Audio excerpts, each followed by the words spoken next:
The theme I speak about a lot on this channel is how Western people are demoralised, and it's no different here in the UK. It's one of the reasons I started my recent Substack, actually, to try and put a bit of light out there in the darkness. Do check it out down below if you're interested. But in this video, I'm hoping to provide something of a bit of a boost with regards to our history and how we got where we are today. Now, as we all know, if a liberal saw the title of this video, they'd immediately find it suspicious, problematic, quote unquote. And that's because we know, in this day and age, Anglo identity, any Western European identity really, is seen as too dangerous to be celebrated. It should be shamed, really. I've spoken before on the channel about liberalism has tacitly told us we should live in this post-racial age, but at the same time, the left have been left to speak relentlessly on race all the time. They'll tell us in one breath that race doesn't exist, but in the next breath paint the white race in the most negative light imaginable, and this doesn't seem to me to be a good model for any future tolerance they're supposedly interested in. Of course, the reality is that it's just lots of useful idiots who think they're moving towards equality, when really behind the scenes there's some quite vengeful ideologues at play. So before I begin, I'll have to deal with the two elephants in the room so the video doesn't get taken down and I get banned from YouTube. First of all, when I say Anglo, I am including a lot of the Germanic admixture over the years, the Vikings, the Franco-Germanic Normans, and of course the Celtic admixture as well. I don't think you can divorce the Anglo identity from that at this period in time now. Secondly, I'm not claiming any supremacy of any group over any other. I believe every group has something to offer, some things good, some things bad. However, it's what makes the world unique and wonderful. Every group has their own aptitudes. For instance, there's a depth and beauty of Indian and Middle Eastern spirituality. There's a musicality and a rhythm to African cultures and peoples.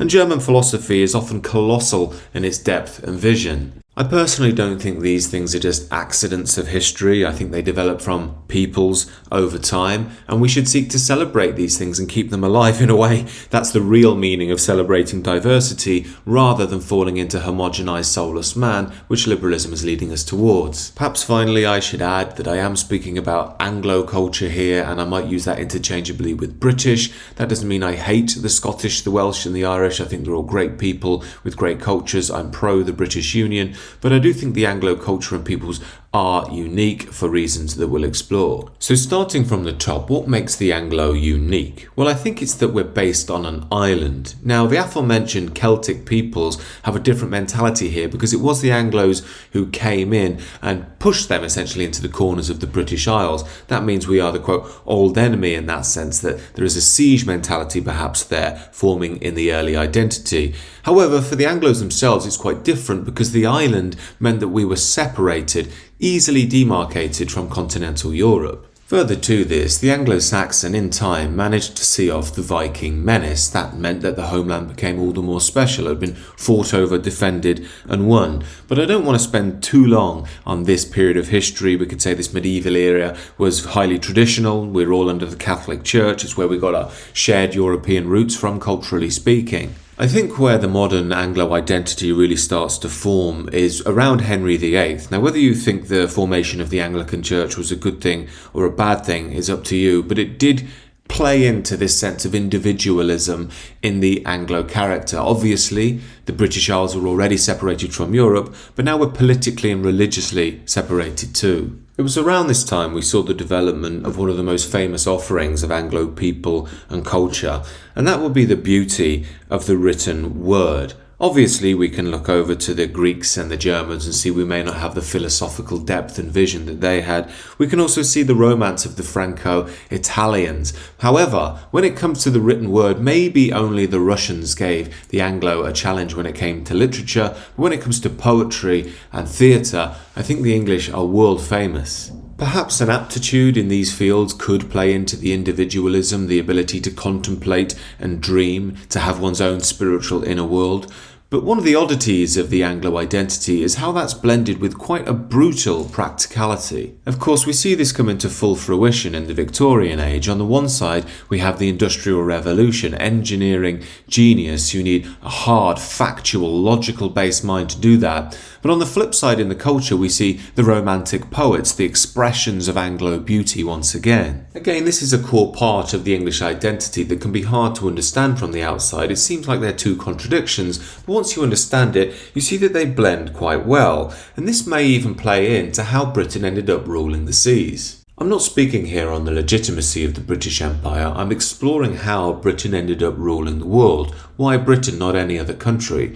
Well, like any country, Britain had to learn to defend itself and to fight. If it didn't, it would get subsumed by other empires. This meant that the English developed a very strong naval supremacy. Obviously, we're an island nation, so we had to take full advantage of that. Add into that the natural practicality of the Anglo, and something we haven't mentioned yet, the warrior spirit in a certain grouping of the Anglo, and you get quite a powerful force. It's worth noting here, the German World War I soldier and later philosopher Ernst Jünger once stated on the ferocity and courage of the British fighters in the trenches. So, we have a formidable fighting force, and behind that, brains and ingenuity. However, I think what really made the British Empire unique was its ability to allow people to self-govern to an extent, of course. Again, I'm not commenting on the moral rights or wrongs of this, but I'm stating that when Britain had the Raj, it did try and increase Indian participation in the process of governance. That gave the locals a sense that they were involved in the hierarchy and allowed them relative self-governance.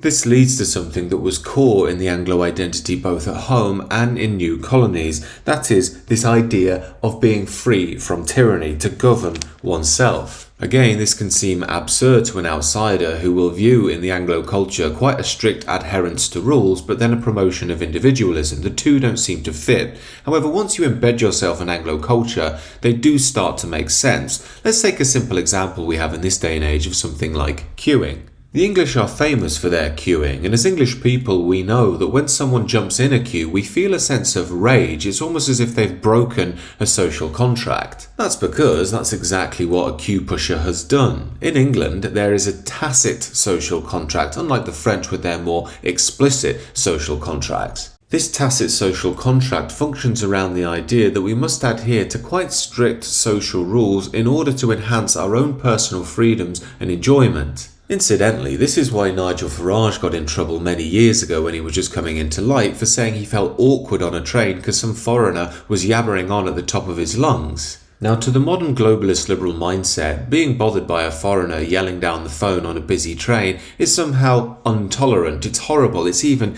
evil. However, to the Anglo, that warmed us to Nigel Farage because it spoke to our hearts. We believe you should try and keep your voice down on public transport as to not disturb other people. That harks back to that core element of English identity, that our individual peace and sense of freedom depends upon adherence to the social code. Now, a naysayer may say here, well, that's all well and good, but there are plenty of British people who are noisy and drunk and yobbish on trains, and that would be true, and it brings us to the next core point of Anglo identity, and that's class. I don't think the British nor the rest of the world understand the class system that well anymore. Now, I'm not saying it's perfect, and I'm not saying it's without fault, but the Americans tend to view it through a liberal lens, and that means the rest of the world does too. What they tend to see is just a needless demarcation of individual groupings just so one people can lord power over the other. You also have the post-Marxian frame which still lingers around, that is that the working class are kept down so the other groups can lord power over them, and you need a class revolution to create true emancipation and freedom. But given I'm a traditionalist, I have no problem with hierarchy in society. I think it's natural. That doesn't mean I'm pro-oppression, it doesn't mean I'm pro-mistreating people, it doesn't mean I'm anti-class collaboration or class climbing.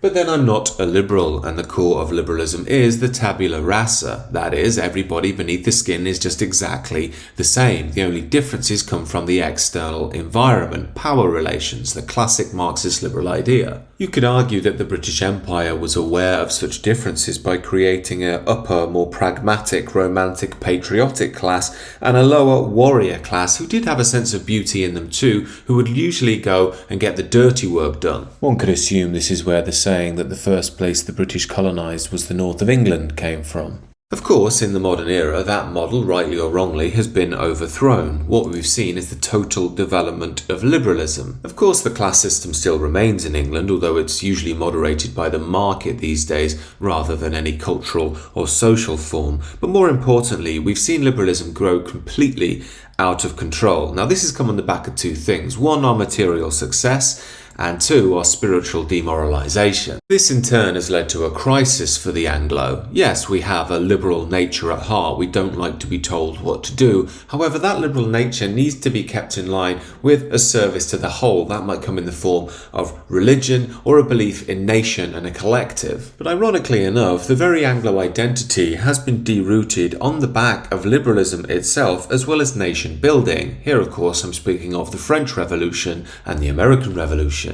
You may think that the French Revolution had absolutely nothing to do with the English identity, but as Nietzsche points out here, what is called modern ideas or the ideas of the French Revolution are of English origin. There is no doubt about it, and they are ideas the German mind rose up against with profound disgust. What Nietzsche is talking to here are the English liberal philosophers, John Locke and so on. However, it was also Locke that influenced the American Revolution. And remember here, folks, despite what any Rasweiler, Lopez or Goldstein tells you online about the American Revolution, it was actually British versus British. Both were mainly Anglo people fighting each other. As the historian Gordon Wood explains, because monarchy had these implications of humiliation and dependency, the Anglo-American colonists could never be good monarchical subjects. But of course, neither could their fellow Englishmen, quote, at home, 3,000 miles across the Atlantic.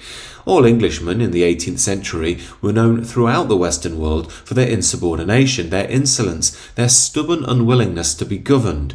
Any reputation the North American colonists had for their unruliness and contempt for authority came principally from their Englishness. Could that Anglo spirit of being deeply opposed to being told what to do by foreign powers be behind Brexit? I think it probably is. It also explains why continental Europe, for now, is still in the Union. Yet, of course, the Anglo identity that created us has largely been destroyed. We have an elite which is disappearing day by day. We now have pathetic, slovenly adherence to globalist liberalism from our elites, well exemplified by King Charles. Of course, King Charles is largely undermining his own regency there, but what about our working class, our quote, warrior class from years gone by? Well, they still have that warrior gene in them. If you look at this young man shouting at the football, it's a real shame to me this. He's obviously got a lot of energy, a lot of aggression that could be focused in a positive direction, but all such young men can do now is go to the football and yell at other young men. Of course, young men are despised by our liberal elite these days. They see them as disgusting, they see them as atavistic, patriotic, right-wing,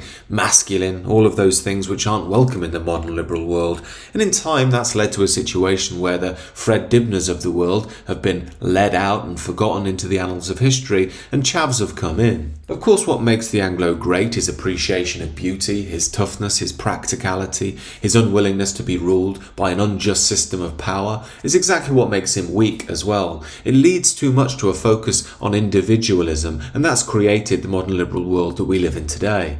Now, I'm not saying that we should dispose of that individualist nature. What I'm saying is it needs to be moderated by the collective, that is, religious values which can hold us together, at least mythological ones. And on top of that, a sense of patriotism towards nation, which again plays to the collective. We may need to think bigger than nation in the situation we're now in, and maybe even Europe-wide, in order for European culture to survive, but that's a topic for another video. But as much as liberalist modernity strives to destroy our uniqueness, you can't quite chase out the essence of somebody's soul. And I think as things start to fall apart, we have to welcome that part of ourselves all the more and use it for its good.